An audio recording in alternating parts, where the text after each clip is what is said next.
Dokter bilang pinggulnya sempit, jaraknya deket. RSC ulang ya. Hah? Annyeong, assalamualaikum warahmatullahi wabarakatuh. Selamat datang di channel Bundanya Abid. Di video kali ini saya mau sharing pengalaman persalinan saya secara normal setelah operasi sesar atau biasa disebut dengan istilah VBAC, vaginal birth after cesarean, dengan riwayat jahitan vertikal. Simak terus videonya ya Bunda. Sebelumnya saya mau cerita dulu pengalaman kehamilan saya. Jadi saya sukses VBAC di kehamilan yang keempat. Alhamdulillah di kehamilan yang pertama dan kedua saya melahirkan secara normal. Nah yang ketiga ini sesar. Kenapa sesar? Karena saya placenta previa atau placenta menutupi jalan lahir. Kemudian pada usia kandungan 7 bulan saya mengalami pendarahan. Qadarullah saya harus disesar dan bayi saya hanya mampu bertahan 5 hari saja. Nah, pada bulan April 2019, selisih 8 bulan dari setelah saya operasi sesar, alhamdulillah saya hamil lagi. Mengingat recovery setelah persalinan operasi yang lama, juga seperti ada trauma dan ketakutan-ketakutan yang entah bagaimana dalam diri saya bilang ke suami kalau saya mau lahiran normal aja. Tapi waktu itu belum dapat sepenuhnya restu dari suami, karena suami takut kenapa-napa dengan bekas jahitan operasi saya yang lama.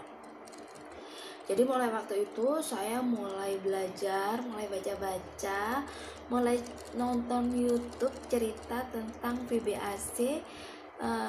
Banyak sekali cerita-cerita teman-teman yang menginspirasi. Nah, tiap dapat ilmu atau bacaan baru saya share ke suami. Akhirnya suami mulai mendukung juga.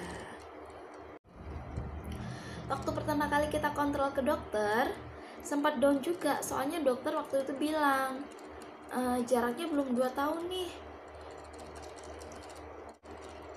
pinggulnya sempit, RSC ulang ya. Akhirnya kita carilah provider yang mendukung buat VBAC. Cuma kita cari-cari tetap nggak nemu. Bidan pun bisa bantu waktu itu kalau misalkan pembukaan udah banyak, kita datang ke bidan baru beliau bisa bantu. Ya udahlah, aku bilang ke suami kalau kita berangkatnya waktu pembukaan banyak aja. Akhirnya pada usia kandungan 34 week kita ketemu dokter yang bilang oke, kita coba per vaginam ya. Alhamdulillah senang, lega waktu itu. Jadi mulai usia kandungan 34 week itu saya mulai induksi alami. Kalau mau normal kan udah boleh diinduksi itu ya. Jadi mulai dari power walking, squat, makan duren, makan nanas, pokoknya semua dilakuin sambil disonding adiknya yang di perut. Adik turun ya, kita usaha bareng-bareng buat ketemu nanti. Jadi HTP dokter itu beda-beda. Ada taksiran persalinan, ada yang tanggal 26 bulan 1, ada yang tanggal 25 bulan 1, ada yang tanggal 25 bulan 2, tanggal 26 bulan 1 lewat tapi perut masih biasa-biasa aja. Oh berarti belum waktunya. Nah tanggal 3 malam kita sempat jalan-jalan bawa anak-anak main di playground. Nah perut mulai kencang-kencang tapi masih enjoy aja. Nah jam 10 malam nyampe rumah, perut masih kencang-kencang, cuma intervalnya masih jauh. Aku bilang ke suami kayaknya besok aku mau lahiran deh. Suami bilang ya udah buat tidur aja sana, istirahat, karena perlengkapan kan udah siap di tas semua. Tapi tetap tidak bisa tidur itu sampai jam 12, perut semakin kenceng. Akhirnya suami maksa ngajakin ke rumah sakit, tapi aku nggak mau, soalnya takut bukaannya masih dikit. Nanti aja deh nunggu bukaan banyak. Suami maksain tuh ngajakin ke dokter aja, takut kenapa-napa, karena jarak dari rumah ke rumah sakit itu kurang lebih 2 jam. Suami maksa terus ngajakin ke rumah sakit. Yaudah deh, kita nanti tunggu di luar aja, nggak usah masuk dulu, nunggu kamu sakit banget baru deh kita masuk. Nah, ternyata waktu di perjalanan gelombang cintanya semakin kuat, mulusnya semakin kuat.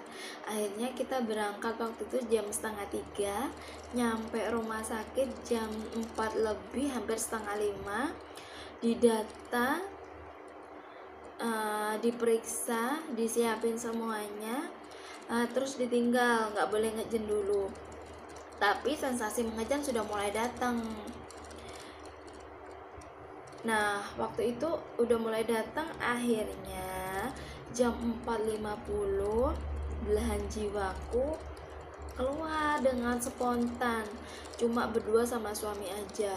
Nah, suami bingung tuh manggil-manggil nakesnya.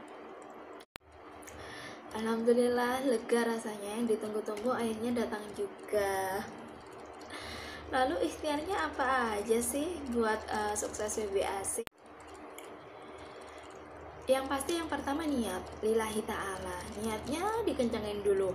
Yang kedua ilmu, jadi baca-baca, cari sumber di IG banyak, di YouTube banyak tentang VBAC. Banyak cerita teman-teman yang sukses VBAC dengan jarak dekat maupun yang jahitan vertikal. Kemudian setelah itu persiapkan jalan lahir, power walking, main gym ball, squat, yoga, latihan nafas, makanan yang bergizi, jadi yang mengandung banyak protein, makan kurma. Dan yang terakhir dan yang paling penting adalah berdoa. Betul-betul minta sama Allah diberikan kelancaran dalam persalinan, minta yang terbaik persalinan menurut Allah.